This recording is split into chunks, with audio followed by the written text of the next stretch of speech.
I am Dr. Rama, consultant gynecologist at Vedanta Hospital. Today's topic is ovarian cyst.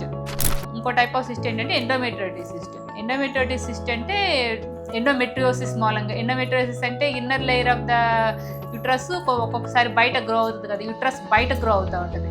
అదే ovary మీద grow అయితే దాంట్లో ప్రతి నెల ఇలా పీరియడ్ వచ్చినప్పుడు స్ట్రెట్ అయ్యి అది ఒక గూడ్లాగా కట్టుకుని అది ఎండోమెట్రియోటిక్ సిస్ట్ లాగా ప్రజెంట్ అవుతుంది అనమాట.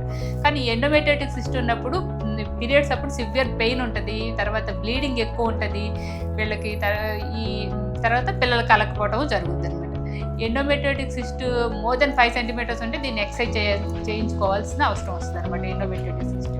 తర్వాత పాలిసిస్టిక్ ఓవరీస్ అంటే అవి చిన్న చిన్న టైనీ ఫాలికల్స్ ఉంటాయి అనమాట. అది హార్మోనల్ ఇంబ్యాలెన్స్ మూలంగా వస్తుంది. అది ఇది ప్యూర్లీ లైఫ్ స్టైల్ డిసీజ్ అనమాట. పాలిసిస్టిక్ ఓవరీస్ అనేది హెల్దీ లైఫ్ స్టైల్ అలవాటు చేసుకోవడం మూలంగా ఈ పాలిసిస్టిక్ ఓవరీస్ ప్రివెంట్ చేసుకోవచ్చు.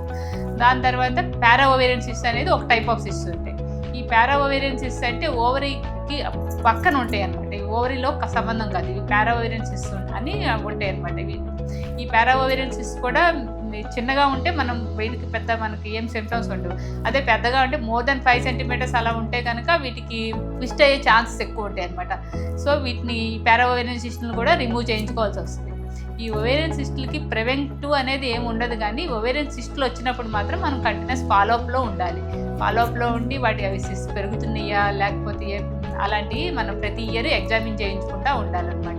లేకపోతే ఏమైనా సివియర్ పెయిన్ అబ్డమిన్ వస్తే అవి ఏమైనా రప్చర్ అయినాయా, ట్విస్ట్ అయినాయా అలాంటివి మనం గైనకాలజిస్ట్తో ఎవ్రీ ఇయర్ స్కానింగ్ చేయించుకోవటము, ఎవ్రీ ఇయర్ గైనిక్ ఫాలోఅప్లో ఉండాలన్నమాట.